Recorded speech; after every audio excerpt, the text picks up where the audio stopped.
Welcome to Moments with Marianne. This is your host, Marianne Pastana.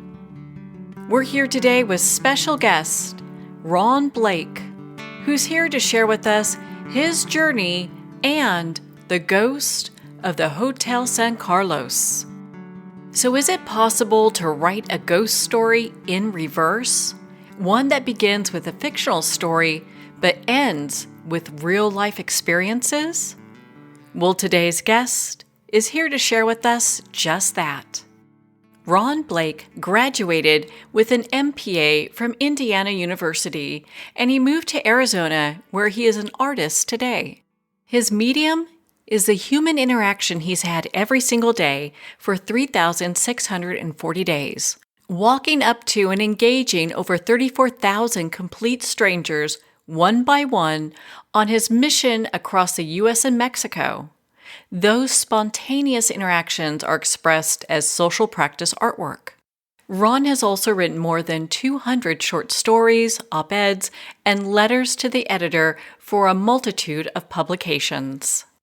So welcome to the show, Ron Blake. Well, thanks for having me. I appreciate it. Oh my goodness, what an honor it is to have you here and to talk about this experience. Can you share a little bit about the hotel itself? Well, the story, when I wrote this story, it was actually just loosely based on some experiences I had with paranormal activity. And then living in Phoenix, I have heard that this is one of the most haunted places, not just in Arizona, but the desert Southwest.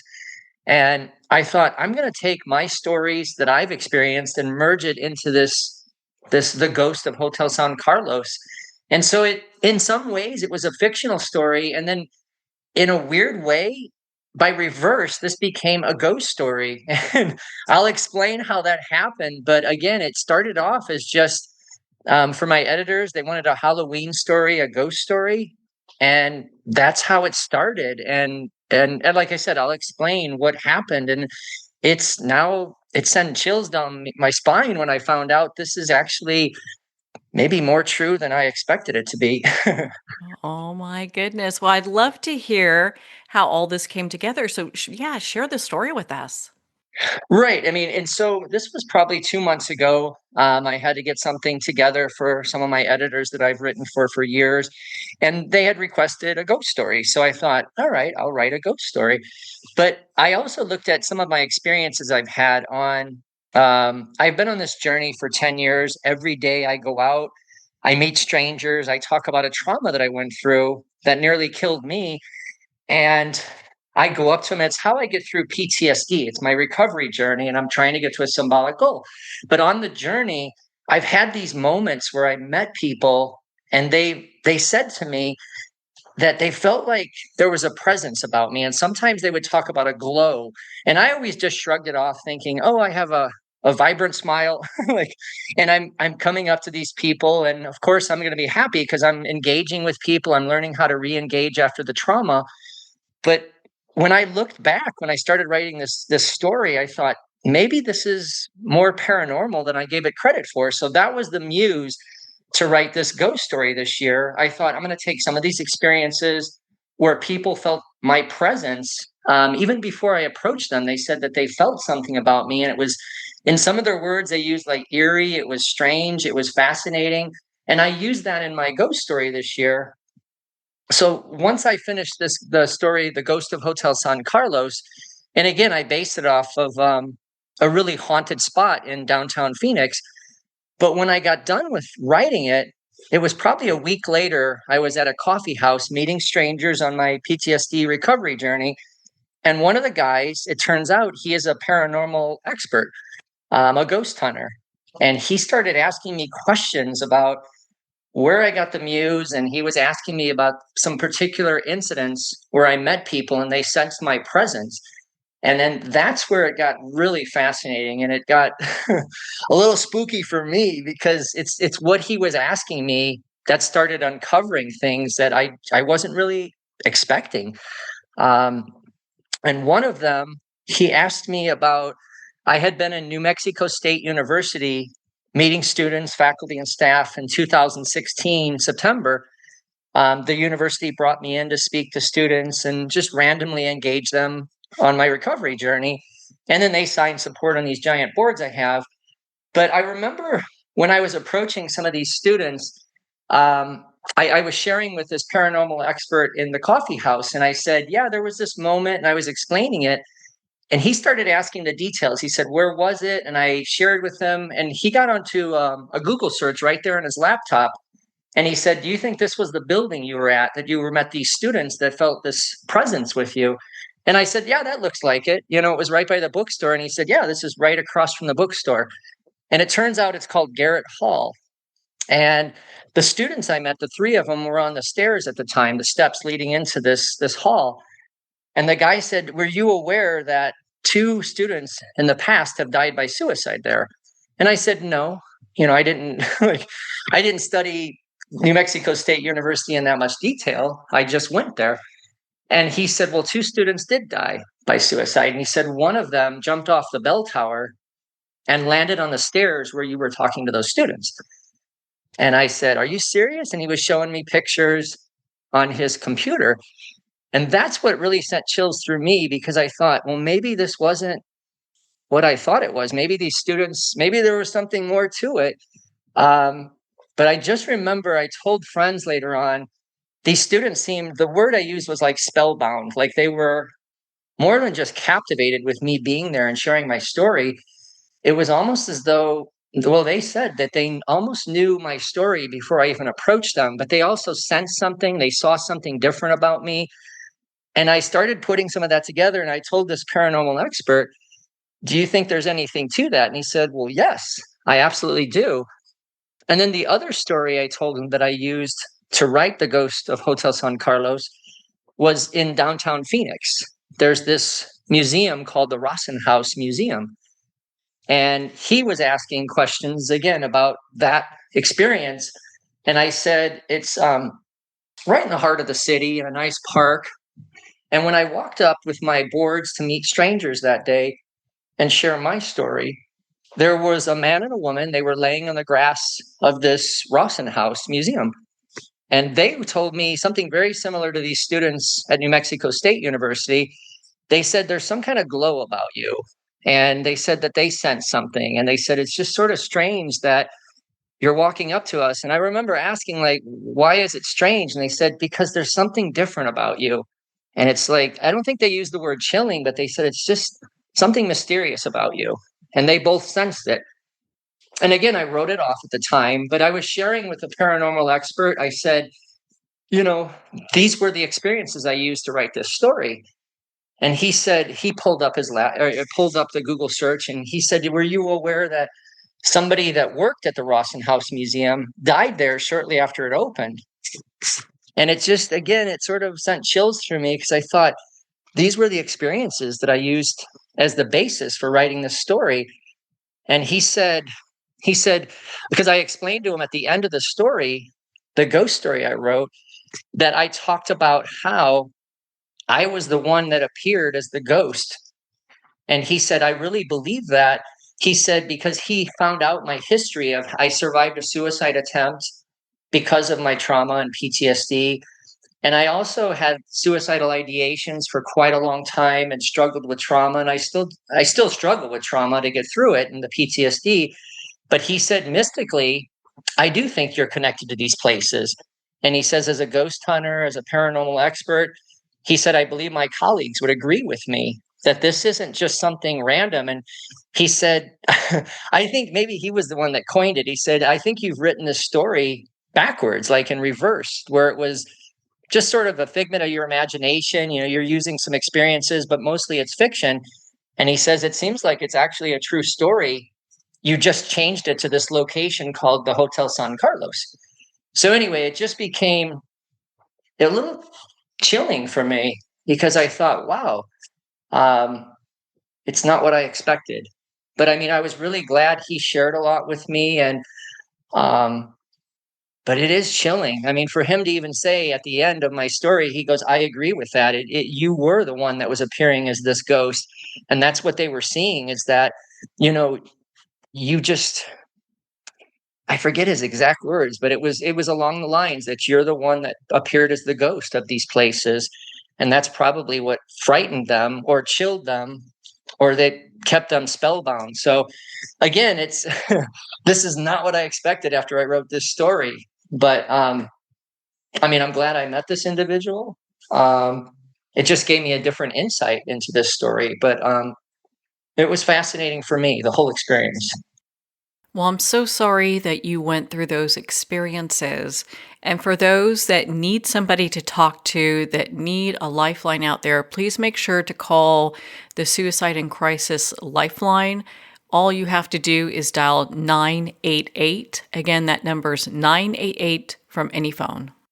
I'd have to probably say that you have a very magnetic personality, and your bravery in going up to people and talking with them probably is one thing that they really admire about you, that you're able to do that, because not a whole lot of folks can do that. But you may have been tapping into the energy of what had happened to different people at some of the places that you were that brought this story in, because you do talk a little bit, and we're not going to share the full story here, but there's some similarities definitely in the places you visit and the history behind it and your story.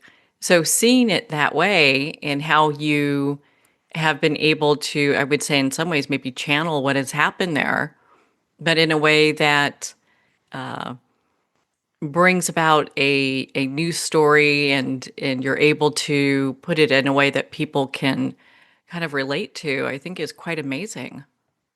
Yeah, and it's just and as time went on, in the 2 months since I wrote this story, I've talked to mediums, I've talked to just different people that are involved with paranormal activity. I've sort of found them, and it's through a network. People would talk, and seemingly they agree. They said there's something there. This wasn't just a figment of your imagination. You know, you pulled it out, you brought it together, but and those are just two experiences that I shared with you. There have been others. I mean, I've met one by one over almost 35,000 strangers around this country, and in so many different environments, so many different buildings, so many different places. And so somebody said, when you're doing that, you're bound to run across what they described as energy or spirits or just something different that's out there. And you're tapping into this. I think that you had used that expression, tapping into something. Um, and I'm starting to realize, wow, maybe there is something here. I used to be a high school physics teacher years ago. And so, yes, there's a part of me that's very scientific and thinks, this has to be explained away. And in my ghost story, the Ghost of Hotel San Carlos, I talk about that. I actually reference the scientific aspect in one of the paragraphs. But there are some things you can be a very scientific person, but be open-minded enough to think that maybe there are some things that are just very unexplainable. And sometimes science may not explain everything. And so in this case, um, yeah, I wish I had better answers. But and that first paranormal expert I talked to at the coffee house, he did quite a bit of what he said is when he learned more about my background with my struggles with surviving that suicide attempt. And then something stopped me from the second suicide attempt on November 2nd of 2015. And I'm almost at that 10-year anniversary right now. But again, what stopped me that night was just very unusual. But so there have been a lot of moments that are, in some ways, very unexplainable on my journey. Um, but it could be because of that energy that as people have said, and I wrote about in the story, that maybe I am mystically connected to some of these people that have passed away in some of these buildings. Um, and the paranormal experts and some of the ghost hunters have confirmed that for me in their opinion, their professional opinion, and what they do. They said that they think there is something there, and it sometimes it can be terrifying for people. The last thing I want is anybody to hear my story and say, I don't want to get anywhere near Blake now because this is terrifying. But I remember when I met those students at New Mexico State University, I didn't, people have asked me, did you feel something different? I did, but it was more of like an exhilarating experience. And it wasn't scary to me. It was exhilarating. That's what I wrote about in the story, is that it was this it was almost like this adrenaline rush that just kept coming and coming. So I can't explain that. I mean, I could try to scientifically, but again, I think some things we can't always have an answer for. And I think that's the part that sort of excites people. And this is the time of year for that, the excitement to share these kind of stories and sort of let people decide for themselves. But it's been fascinating. The last 2 months since I wrote this, very fascinating to sort of uncover things that I didn't think were out there. Well, and I would probably offer my own 2 cents. Like, I'm sure everyone's giving you their own 2 cents, right?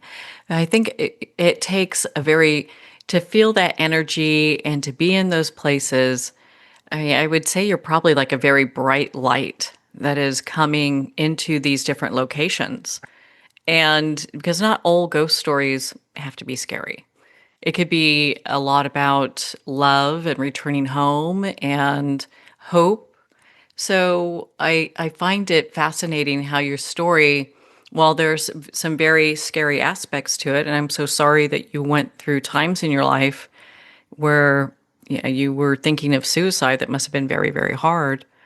But it also says a lot about your resilience and your character and who you are, in that you are able to take that and make it into something positive where you can connect with other people in ways, again, that most people don't.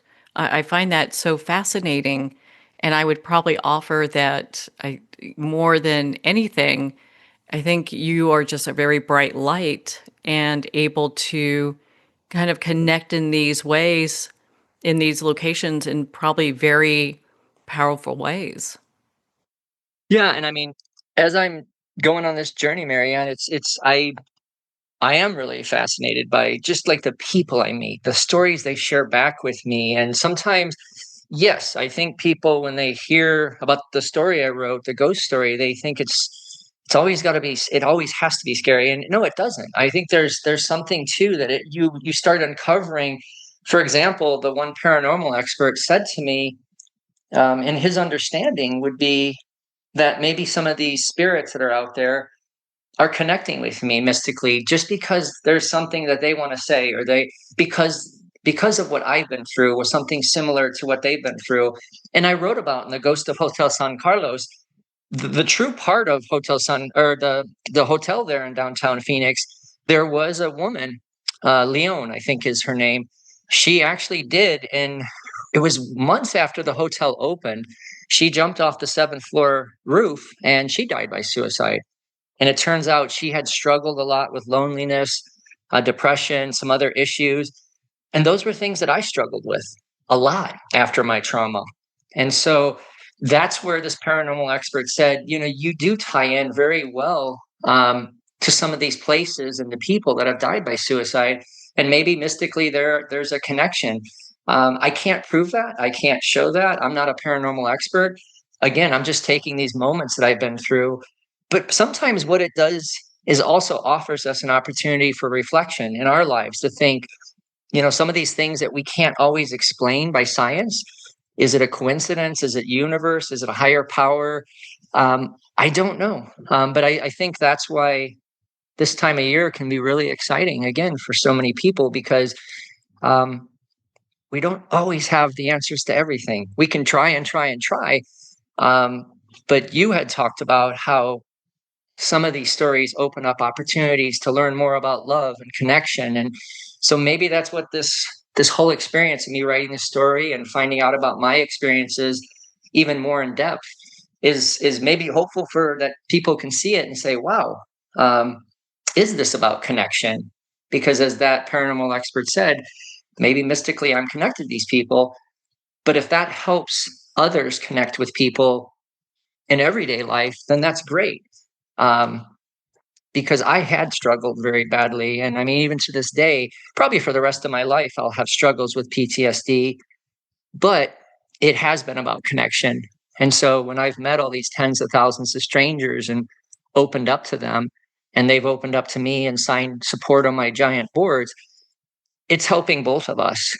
Um, but yes, I hope that doesn't ruin the ghost story, me telling all this, because No, not again, at all. like there's more to it than just being spooky and terribly scary. No, not at all. And you know what? It's very human. I think is the point that I'm taking away from this. It's a very human experience because I mean, how many of us have walked into a building and we don't know why, but we get creeped out, or it just feels stifling in there, or it feels depressed, and we go into maybe another place and it's cheery and it's happy, and I mean, so the energy is in different places. And I'm always very curious about how that also affects us. If we're going to be in a place that feels dark and scary or depressing, you know, a lot of times we know it internally that hey, maybe we need to go look for another place to be. Right, and they say to trust your instincts and your gut, um, and I believe there's a lot of that too. And it was interesting too because the students at New Mexico State University, one of them said to the effect, it's almost like he knew. Well, they all said that they knew I was going to walk up to them. They couldn't explain because I was still further away from them on the walkway. But I remember they just said, we sort of knew you were going to come up and we sensed it. But one of them said something to the effect that he knew what I was going to tell him. I'm like, what do you mean? And but it could, I just again assumed because I'm carrying these giant foam boards that have all these stories on them. And maybe somebody around campus had said, hey, this guy Blake, it's how he gets through PTSD. He meets people. And maybe they had heard. I don't know. He didn't explain that part of it, but he said, I sensed what your story was all about even before you approached us.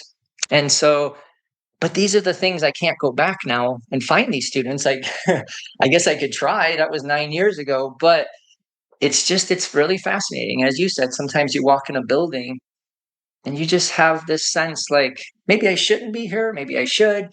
You feel a different way.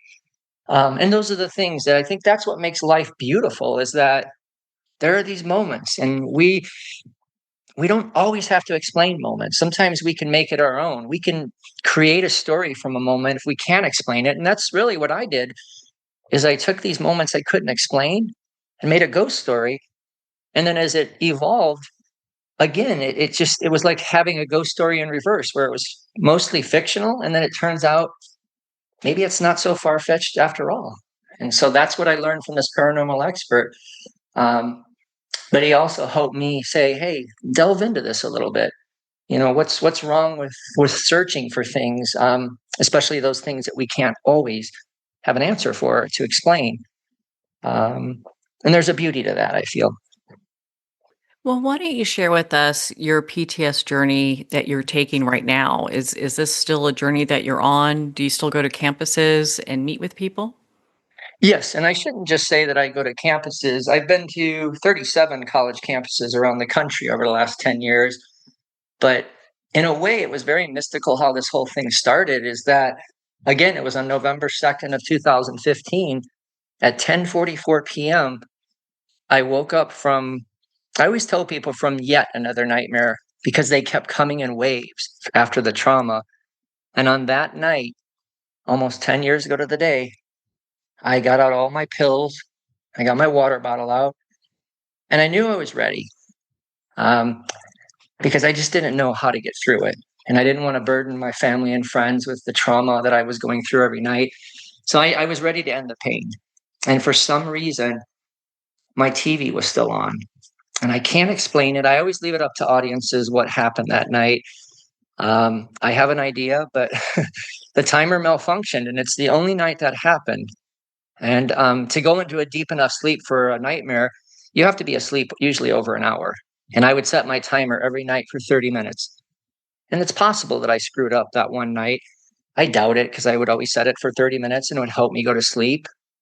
And I woke up. And when I woke up, instead of taking the pills, I looked up and I was confused why the TV was on. And it was this show. It's called The Late Show with Stephen Colbert. It's a late night comedy show. And something on that show made me laugh. At that very moment, I was going to take my life.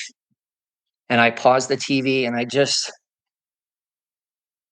was just this. If you can imagine, just that juxtaposition, you're going to take your life and you're laughing. And it didn't make sense to me. And that was the moment I said, I'm going to get on this TV show someday. I'm going to share my story. I'm going to learn to talk about my trauma. And the next day I had this idea where I'd get these giant foam boards, put on the top Blake Late Show, and I'd walk up to strangers every day, and it would help me learn how to talk to people again. And that's what started me going to college campuses and to parks and to everywhere. I mean, I go to coffee houses, probably 150, 200 coffee houses around the country, maybe more. But it just began this journey of saying, I have to take back my life. And I've shared that story with 34,792 strangers have heard it, including those 3 students at New Mexico State University. And it just kept opening up more and more like exchanges where people started sharing stuff with me from their lives. And it really became incredible. So now I have 522 giant foam boards with the stories of hope and triumph and love and unity and discovery and laughter. And they're written in 96 languages. So it just opened up this door for me to have these connections. And some of those connections, as I said, were sort of very exhilarating and sometimes mysterious. But I've learned a lot from so many people. And no, people people ask me, have you gotten to your goal yet? Have you become a guest on the Late Show with Stephen Colbert? No, I have not. But I don't give up. I said it's so symbolic to me. And I feel like someday it's going to happen. I have like 6 months to go before that show is gone forever. But I put it out in the universe every day. It's not just always, I can't explain. Sometimes people want to guarantee, am I going to become a guest on the Late Show with Stephen Colbert? I have no idea. But every day I wake up, and that is a very symbolic goal. But so many people are helping me get through the trauma, the PTSD, and together we're building this massive collective story of hope and support on these boards. But again, that's where the journey has led me, and it's taken me all over the country where people invite me to speak to students or faculty or staff, or like you, Marianne, today. Me sharing the story of what I wrote. Maybe the universe, you're part of the journey that's helping me and helping others. And if it's going to entertain people and maybe be a spooky, fun Halloween story that I wrote, great. Any way that we can connect with people. But it's been a really interesting journey. It's still going. 98,000 miles I've gone on this journey over the last 10 years. So I'm ready for whatever the next, let's say, 6 months or whatever it takes. But it has really been a fascinating journey. Are you prepared to set a new goal? I'm not sure. I said, fingers crossed when I get to this goal. I might just keep going. I said to somebody, I may just say, I'm just going to keep meeting people. Who knows? Maybe for the rest of my life, I do this because it is creating what's called social practice artwork. I didn't know there was a name for what I did, but it seems like there's a name for everything. And then I've had 9 of these giant boards framed and put in art exhibits. So it's really impacting a lot of survivors of trauma in just an incredible way. But possibly, yes. I mean, maybe I'll just keep going on this journey and keep meeting people and engaging people. And really what these boards do too is they unite people through discovery. And it's been fascinating. Yeah, I keep using that word fascinating or interesting, but it has been. It's taken me a lot of places. And yes, I might just continue on this journey. And maybe the goal is just to continue meeting people and showing the powerful benefits of just social connectivity, something that really is lacking sometimes in our society today. Well, I would think that it also, while it's helping you with your PTS journey, it's probably helping a lot of other people, maybe folks that didn't put anything on the boards in ways that you'll never even know about. Oh yeah. And if there's a chance for me to tell a really quick story here, Sure. in some ways people think this is very mystical, but I walked out of a coffee house in downtown Phoenix. This had to be 5 or 6 years ago. And I had my boards with me and I was getting ready to go home. And I just told myself, it's time to wrap it up. You've been doing this for hours today. And I love meeting people, but sometimes I was hungry and I said, I'm going home. And I lived a couple blocks away. And I remember going out in the courtyard and there was a woman there by herself. It was maybe 6 o'clock in the evening, getting dark. And something just told me, go talk to her. She'll be the last one. And I went over and I said, hey, can I share my story? She said, sure. And she looked at me and said, do you know why I'm sitting here after I shared my story? And I said, no. Like, did you just get done having coffee? Did you have a meeting? No, no, no. And she said, I left my house like 5 or 10 minutes earlier. She lived somewhere close by, and her husband and her kids were at home. And she said, I was sitting here because I was going to give myself 5 minutes. She said, I asked the universe or God, she said, I wanted to know if there's a reason I should keep going. If not, if she didn't have an answer, she was going to go and take her life. And she said, and then there was like a minute to go and she was getting ready to leave. And she said, you walked over to me. And see, I never know to this day, when I wrote this ghost story this year, I thought there was another experience. Like, what made me stop and go over to her? I was hungry. I didn't want to meet any more people. That sounds so terrible to say it that way, but I just have to have an ending every day. And for some reason, I was drawn to her. And for some reason, she said, you walked over to me. And she said, it's just this random encounter. And she was so happy. She took a lot of the Sharpie markers I had and wrote a bunch of stuff on one of the boards. And she hugged me and she just said, I think you were the answer. Like, I was asking. And again, she said, like, the universe or a higher power, whatever's out there, tell me, am I doing the right thing? And so I'll never know in that situation, and maybe she'll never know, why were the two of us brought together? And look at this, Marianne, I'm sharing this story with you years later. So it's not so much my impact I had on her, it's the impact she had on me. And now I'm sharing that story with you and with everybody that listens to your show. So we really impact people in so many different ways. And the ghost stories, if you will, don't have to be, again, super scary. They can be whatever we want them to be. But I hope they're thrilling for people and exhilarating. Because I know this time of year can be just that for a lot of people. So, but that was really a profoundly impactful story for me. And I'm sure, as she said to me, it was impactful for her too, our engagement. It sounds almost heaven sent in a way.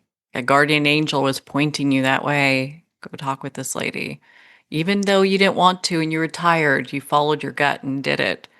And in many ways, probably saved a life. And I'm just kind of curious how many others like that you probably have had. And it's probably more than we can count. What would you say to somebody who's really struggling right now? What would you share with them? To connect with just one person. It starts with one person, because then you don't carry that burden alone. That was one of the most difficult things for me, if not the most difficult, is that I started isolating. And once you isolate, there's nothing left at that point. When you're there on your own, what does it matter? You're disconnected and you can pull the plug at that point. And that's really where I was at. But just to get out and talk to one person, it could start for me on that first day that I went out 10 years ago. Again, almost to the day that I went out on my journey to say, I'm going to take back my life and try to reach this symbolic goal. There's only one person on this journey out of almost 35,000 that saw an empty board. It just said Blake Lake Show at the top of it. And his name is Josh Bowling. I walked up to, I think he was a 20-year-old at the time, or 19 years old. He went to Arizona State University in downtown Phoenix. And that's what I did. Just the advice I was sharing with you is you go up and you start talking to one person or engaging with somebody. And that's what I did. I walked up to Josh Bowling and we've become good friends to this day. He's almost, I want to say he has to be like almost 30 years old now. And we just spoke a couple days ago. He's in Albuquerque now. I had met his wife too. His wife was his fiance at that time. And she signed one of my boards and she said, "I think you know my fiance." So it was really cool, like these connections. But again, if somebody's struggling really badly, that's how I started taking back my life. I had to learn how to connect with at least one person because then I can move on. And so when I met Josh, it's so amazing because if he'd have been mean to me that day and said, "Get out of here," like thinking maybe I'm looking for money or politics or religion, he might have just said, "Get away." And who knows? Maybe that would have been what that could have destroyed me because I needed to connect with somebody. But he was really kind. He was really open. Um, but even before I met Josh that day, it took me 3 attempts to get out of my apartment because I didn't know if I wanted to do it. I was so scared. And I know people out there, that's the word that I can use is there's probably a fear of what can you do? But again, it's just they don't have to go up to a stranger. They could make a phone call. Usually, it's those in-person experiences that are just incredibly powerful. So, but yeah, if you do engage with at least one person, now you don't carry the weight of the world by yourself, and that's what I started learning. And yeah, Well, you've had quite a journey, and I'm so grateful that we were able to spend this time together. Ron, thank you so much for taking the time to be on the show with us. well, you're welcome, and thank you for having me and letting me share. I hope it's been impactful for people in whatever way they want to take away from it. I hope it's been an impactful time for them.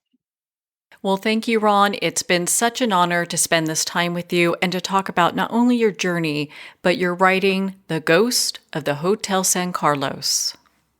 If you feel that you need help and you need to talk to somebody, and please do, call the Suicide and Crisis Lifeline with any phone 988. Again, that number is 988. Well, we're at the end of our time today. I'd like to thank everyone for tuning in. You've been listening to Moments with Mary Ann, where we make every moment count.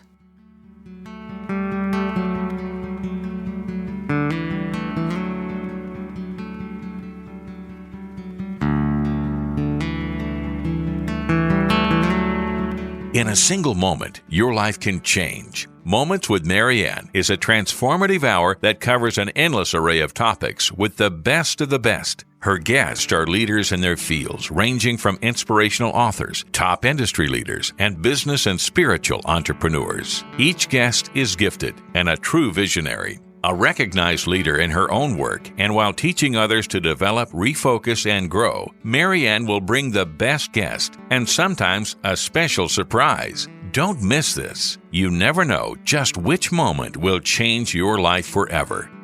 Make sure to tune in and visit momentswithmaryann.com for more information.